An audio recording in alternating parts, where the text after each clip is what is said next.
Hi everyone. ಸಾಂಪ್ರದಾಯಿಕ ಕೊಂಕಣಿ ಶೈಲಿಯ ಮೊಳಕೆ ಕಟ್ಟಿದ ಹೆಸರು ಕಾಳಿನ ಗಸಿ ಹೇಗ್ ಮಾಡೋದು ಅಂತ ತೋರಿಸ್ಕೊಡ್ತಾ ಇದ್ದೀನಿ. ಇದನ್ನ ಕೊಂಕಣಿಯಲ್ಲಿ ಮುಗ ಮೂಲ್ ರಾಂಡಾಯ್ ಅಂತ ಕರೀತಾರೆ. ಈ ಗಸಿ ವಿಶೇಷತೆ ಅಂದ್ರೆ ಇದಕ್ಕೆ ಈರುಳ್ಳಿ ಬೆಳ್ಳುಳ್ಳಿ ಆಗ್ಲಿ ಹಾಗೆ ಗರಂ ಮಸಾಲೆ ಆಗ್ಲಿ ಬಳಸಲ್ಲ. ತುಂಬಾನೇ ಕಡಿಮೆ ಪದಾರ್ಥಗಳು ಆದ್ರೂ ರುಚಿ ಮಾತ್ರ ತುಂಬಾನೇ ವಿಶೇಷವಾಗಿರತ್ತೆ. ಪ್ರತಿ ಕೊಂಕಣಿ ಮನೆಯಲ್ಲಿ ಮಾಡ್ಕೊಳ್ಳುವಂತ ಗಸಿ ಇದು. ಅದರಲ್ಲೂ ಹಬ್ಬಗಳಲ್ಲಿ ಪ್ರಮುಖ ಸಮಾರಂಭಗಳಲ್ಲಿ ಬಹಳ ವಿಶೇಷವಾಗಿ ಮಾಡ್ಕೊಳ್ತಾರೆ. ಇದನ್ನ ಅನ್ನದ ಜೊತೆಗೆ ಹಾಗೂ ಅನ್ನ ದಾಲ್ ಜೊತೆಗೆ ನೆಂಚ್ಕೊಂಡು ತಿನ್ಲಿಕ್ಕೆ ತುಂಬಾನೇ ಚೆನ್ನಾಗಿರತ್ತೆ. ಈ ಮೊಳಕೆ ಕಟ್ಟಿದ ಹೆಸರು ಕಾಳಿನ ಗಸಿ ಮಾಡ್ಲಿಕ್ಕೆ 1 ಕಪ್ ಅಷ್ಟು ಹೆಸರು ಕಾಳನ್ನ ಮೊಳಕೆ ಬರ್ಸಿ ಇಟ್ಕೊಂಡಿದೀನಿ. ಮೊದಲಿಗೆ ಕಾಳನ್ನ ಬೇಯಿಸ್ಕೊಳ್ಬೇಕು. ಈ ಮೊಳಕೆ ಕಾಳನ್ನ ಓಪನ್ ಪಾತ್ರೆಯಲ್ಲಾದ್ರೂ ಬೇಯಿಸ್ಕೋಬಹುದು, ಇಲ್ಲ ಈ ರೀತಿ ಕುಕ್ಕರ್ನಲ್ಲಾದ್ರೂ ಬೇಯಿಸ್ಕೋಬಹುದು.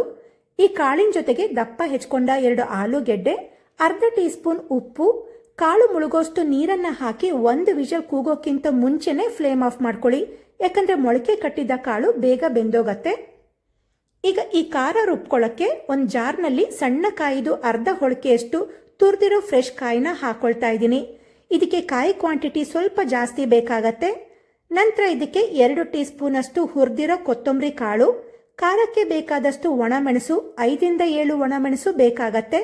ಹಾಗೆ ಅರ್ಧ ಟೀ ಸ್ಪೂನ್ ಅಷ್ಟು ಅರಿಶಿಣ, ರುಬ್ಬಕ್ಕೆ ಬೇಕಾದಷ್ಟು ನೀರನ್ನ ಹಾಕಿ ಖಾರನ ಫುಲ್ ನೈಸಾಗಿ ಗ್ರೈಂಡ್ ಮಾಡಿ ಇಟ್ಕೋಬೇಕು. ಈಗ ರುಬ್ಬಿರೋ ಖಾರನ ಒಂದು ಕಡಾಯಿಗೆ ಹಾಕೊಳ್ಳೋಣ. ಈ ಖಾರದ ಜೊತೆಗೆ ಸ್ವಲ್ಪ ನೀರನ್ನ ಹಾಕೊಳ್ಬೇಕು. ತುಂಬಾ ಹಾಕ್ಲಿಕ್ಕೆ ಹೋಗಬೇಡಿ, ಯಾಕಂದ್ರೆ ಕಾಳು ಬೇಯಿಸ್ಕೊಳ್ಬೇಕಾದ್ರೂ ನೀರನ್ನ ಹಾಕಿದ್ವಿ, ಅದರಲ್ಲೂ ನೀರಿರತ್ತೆ.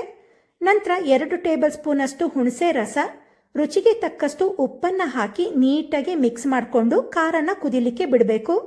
ಕಾಳನ್ನ ಬೇಯಿಸ್ಕೊಳ್ಬೇಕಾದ್ರೂ ಉಪ್ಪನ್ನ ಹಾಕಿದ್ವಿ, ಅದರಿಂದ ಈಗ ಉಪ್ಪನ್ನ ನೋಡಿ ಹಾಕೊಳ್ಳಿ.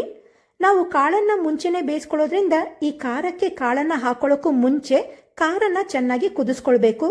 ನೋಡಿ, ಈಗ ಖಾರ ಚೆನ್ನಾಗಿ ಕುದೀತಾ ಇದೆ. ಇದಕ್ಕೀಗ ಕುಕ್ಕರ್ನಲ್ಲಿ ಬೇಯಿಸ್ಕೊಂಡ ಕಾಳನ್ನ ಹಾಕೊಳ್ಳೋಣ. ನೋಡಿ, ಕಾಳು ತುಂಬಾ ಮೆತ್ತಗಾಗ್ದೇನೆ ಪರ್ಫೆಕ್ಟ್ ಆಗಿ ಬೆಂದಿದೆ. ಅದರಿಂದ 1 ವಿಷಲ್ ಕೂಗೋಕ್ಕಿಂತ ಮುಂಚೆನೆ ಫ್ಲೇಮ್ ಆಫ್ ಮಾಡ್ಕೊಳ್ಳಿ.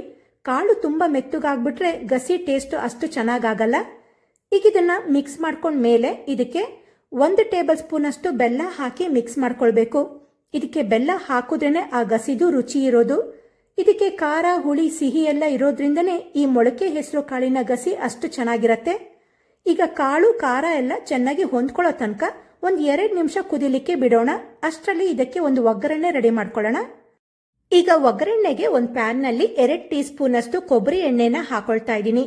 ಇದಕ್ಕೆ ವಿಶೇಷವಾಗಿ ಕೊಬ್ಬರಿ ಎಣ್ಣೆನೆ ಬಳಸ್ತಾರೆ. ಎಣ್ಣೆ ಕಾದ್ಮೇಲೆ ಇದಕ್ಕೆ 1 ಟೀ ಸ್ಪೂನ್ ಸಾಸಿವೆ, 1/4 ಟೀ ಸ್ಪೂನ್ ಅಷ್ಟು ಇಂಗು, ತುಂಡು ಮಾಡ್ಕೊಂಡ 2 ಒಣಮೆಣಸು, ಕರಿಬೇವು ಹಾಕಿ ಫ್ರೈ ಮಾಡ್ಕೋಬೇಕು. ಈಗ ಒಗ್ಗರಣೆನೂ ರೆಡಿ ಆಯ್ತು. ಈ ಕಡೆ ಗಸಿನೂ ಕೂಡ ಚೆನ್ನಾಗಿ ಕುದೀತಾ ಇದೆ. ಇದಕ್ಕೆ ಮಾಡ್ಕೊಂಡ ಒಗ್ಗರಣೆ ಹಾಕಿ ಮಿಕ್ಸ್ ಮಾಡ್ಕೊಳ್ಬೇಕು. ಈ ಗಸಿಗೆ ಕೊಬ್ಬರಿ ಎಣ್ಣೆದು ಒಗ್ಗರಣೆ ತುಂಬಾನೇ ಟೇಸ್ಟ್ ಕೊಡತ್ತೆ. ಇಷ್ಟು ಸಿಂಪಲ್ ಆದ ಪದಾರ್ಥಗಳು ಬಳಸಿದ್ರು ಕೂಡ ಟೇಸ್ಟ್ ತುಂಬಾನೇ ಚೆನ್ನಾಗಿರತ್ತೆ. ಒಂದ್ ರೀತಿ ಡಿವೈನ್ ಟೇಸ್ಟ್ ಕೊಡತ್ತೆ. ಈಗ ತುಂಬಾನೇ ರುಚಿಯಾದ ಮೊಳಕೆ ಕಟ್ಟಿದ ಹೆಸರು ಕಾಳಿನ ಗಸಿ ರೆಡಿಯಾಗಿದೆ. ಯಾವತ್ತೂ ಈ ರೀತಿಯಾದ ಗಸಿನ ಟ್ರೈ ಮಾಡಿಲ್ಲ ಅಂದ್ರೆ ಖಂಡಿತ ಟ್ರೈ ಮಾಡಿ, ತುಂಬಾನೇ ಚೆನ್ನಾಗಿರತ್ತೆ. ಬಹಳ ಸಿಂಪಲ್ ಆಗಿದೆ ಈ ರೆಸಿಪಿ, ಬೇಗ ಮಾಡ್ಕೊಳ್ಬಹುದು. ಮೊಳಕೆ ಕಟ್ಟಿದ ಹೆಸರು ಕಾಳಿನ ಗಸಿ ರೆಸಿಪಿ ನಿಮ್ಗೆ ಇಷ್ಟ ಆಗಿದ್ರೆ ಕಮೆಂಟ್ ಮಾಡಿ ತಿಳಿಸಿ. ಹಾಗೆ ವಿಡಿಯೋಗೆ ಲೈಕ್ ಕೊಡಿ, ಶೇರ್ ಮಾಡಿ, ನನ್ನ ಚಾನಲ್ನ ಸಬ್ಸ್ಕ್ರೈಬ್ ಮಾಡ್ಕೊಳ್ಳಿ. ಇದೇ ರೀತಿಯಾದ ವಿಶೇಷವಾದ ರೆಸಿಪಿಗಳಿಗೆ ನನ್ನ ಯೂಟ್ಯೂಬ್ ಚಾನಲ್, ಫೇಸ್ಬುಕ್ ಪೇಜ್ ಹಾಗೆ ಇನ್ಸ್ಟಾಗ್ರಾಮ್ ಅಕೌಂಟ್ನ ಫಾಲೋ ಮಾಡೋದನ್ನ ಮರಿಬೇಡಿ. Thank you.